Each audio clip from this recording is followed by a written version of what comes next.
No one inside the MotoGP paddock expected the fear to return this quickly. For years, Ducati ruled the grid like an empire impossible to shake. Their machines were violent, efficient, and merciless. Their structure was airtight, their numbers overwhelming, their confidence unshakable. But everything changed the moment one rider rolled out of pit lane on a machine that wasn't supposed to be ready. A Yamaha, a new V4 prototype. And on top of it, a man whose braking skills had already bent the laws of physics on another continent. Toprak Razgatlıoğlu. That first day didn't end a dynasty, but it made the entire Ducati organization nervous for the first time in half a decade. And what followed would ignite a storm no one saw coming. He entered MotoGP not as a rookie trying to fit in, but as a world champion carrying a reputation so extreme that some engineers whispered the rules of the sport would have to adjust themselves around him. Toprak Razgatlıoğlu was never just another rider.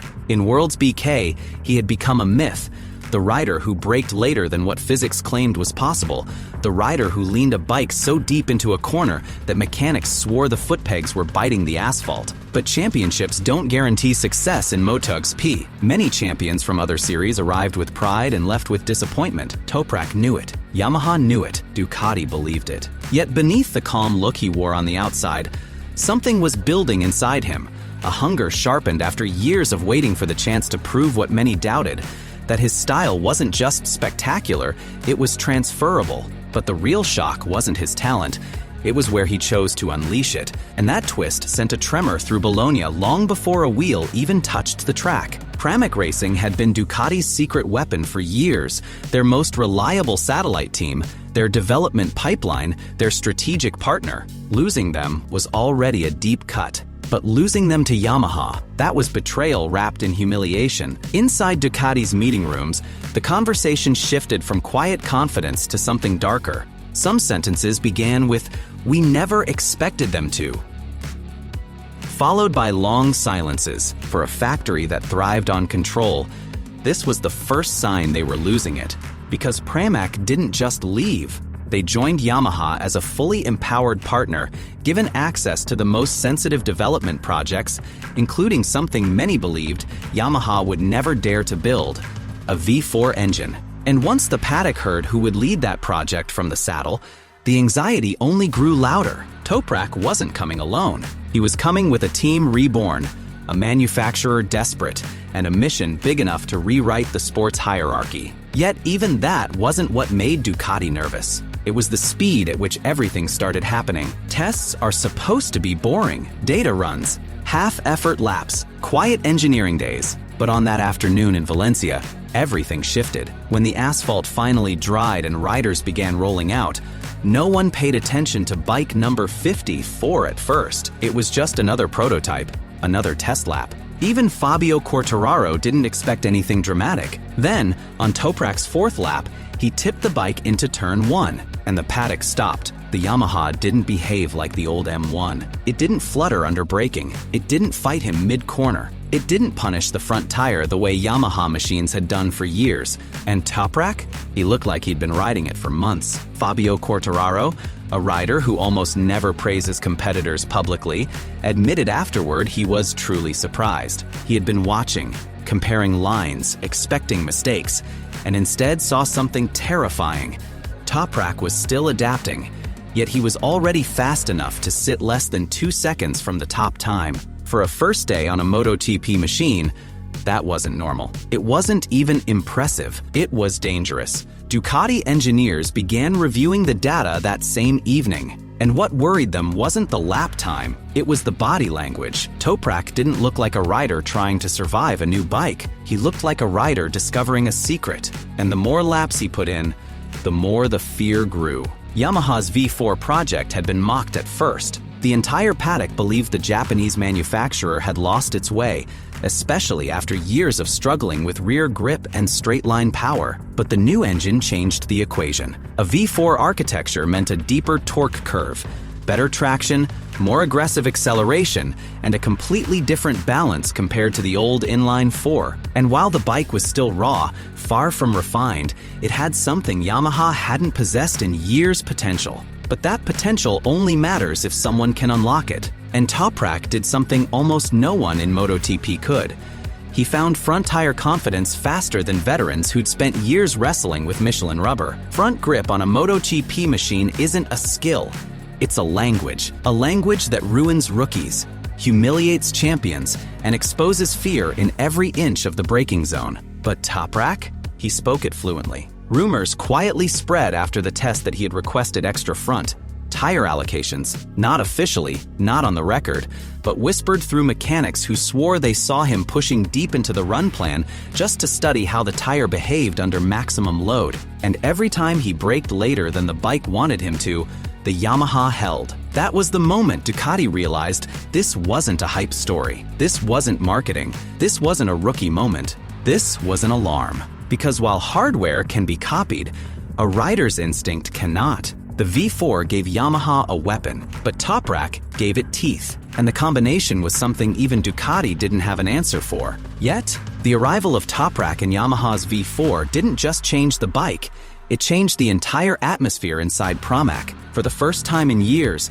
the garage felt electric. Mechanics smiled more. Engineers stayed late, not because they had to, but because they wanted to. Gino Borsoi openly admitted he didn't expect a rider to deliver feedback that's sharp on day one. Jack Miller, now Toprak's teammate for 2026, was one of the first to feel the shockwave. He had experience. He had racecraft. He had a decade in MotoGP. Yet, after their first day sharing data, he privately admitted something he rarely says. This kid is quicker than I expected. Behind closed doors, Yamaha granted Pramac unprecedented freedom, set up autonomy, development windows, and the kind of engineering access satellite teams dreamed of. Pramac wasn't just a satellite team anymore. They were the heartbeat of Yamaha's rebirth. But every heartbeat in one garage often creates echoes in another. And in Ducati's case, those echoes sounded like warning sirens, because if Pramac, the team they once relied on, suddenly had more energy, more freedom, and more motivation, that meant Ducati had lost more than a partner. They'd lost their shield, and the consequences were only beginning to surface. Ducati's dominance over the last seasons wasn't an accident. It was the result of industrial-scale engineering, relentless development, and a system built to crush unpredictability. But Toprak's arrival introduced something Ducati hated more than anything: a variable they could not measure. Soon after the early test reports, Ducati scheduled additional internal reviews. Meetings grew longer. Engineering groups were reshuffled. Development targets were modified. The tone shifted from celebratory to serious. Not because Yamaha had suddenly built a better bike, not because Pramac had switched sides, but because Ducati realized something far more dangerous. Yamaha had found a rider who could accelerate development faster than Ducati could respond. Toprak didn't just ride fast, he changed the bike fast. Every lap he delivered gave engineers new directions, new data, new understanding. He was not merely adapting to the V4, he was shaping it. For Ducati, that was the nightmare scenario. Because factories can match horsepower, they can match aero, they can match electronics, but no factory can produce a rider with instincts sharpened by years of impossible braking battles. And Ducati knew that if they didn't react fast enough, their empire could crack from the inside. But what shook them the most wasn't the laps. It was a single line coming from a Yamaha insider: "He's not at full capacity yet." No engineer wants to hear that about the rider already causing trouble. And inside Ducati's headquarters, that sentence became the turning point. As winter development continued, whispers began circulating through the paddock. Toprak's data wasn't just good, it was unusual. He pinpointed engine, braking behavior with uncanny precision. He detected micro-changes in traction that riders usually ignore. He identified setup adjustments that sped up development as if he'd been on the bike for years. It was the kind of feedback factories usually expect from riders who have won multiple MotoGP titles, not from someone entering the series for the first time. And this was the twist Ducati didn't anticipate. Toprak wasn't only fast, he was accelerating Yamaha's entire evolution curve. One skilled rider can win races, but a rider who transforms development, that can win championships. Suddenly, Ducati's advantage didn't look untouchable anymore, because when a rider becomes a weapon, the machine becomes only half the threat, and the other half is the mind riding it. The more Yamaha studied his riding style, the more they realized they had stumbled onto a once-in-a-generation catalyst, the kind of competitor who forces everyone else to adapt. And Ducati understood exactly what that meant. Their biggest problem wasn't Yamaha's new V4. It was the man riding it like it already belonged to him. As the sun set on the final winter test and the paddock prepared for 2026, a truth settled across the sport. The hierarchy was no longer stable. Yamaha smelled rebirth. Pramac felt purpose again. Toprak radiated confidence that made observers uneasy. Fabio Quartararo quietly studied the threat forming inside his own camp. Jack Miller braced himself for a teammate who might redefine the term aggressive. And Ducati? For the first time in 5 years, they prepared for war. Because if everything the tests hinted at proved real, then MotoGP was heading toward a collision between an empire built on stability and a rider built on chaos. Toprak wasn't here to participate.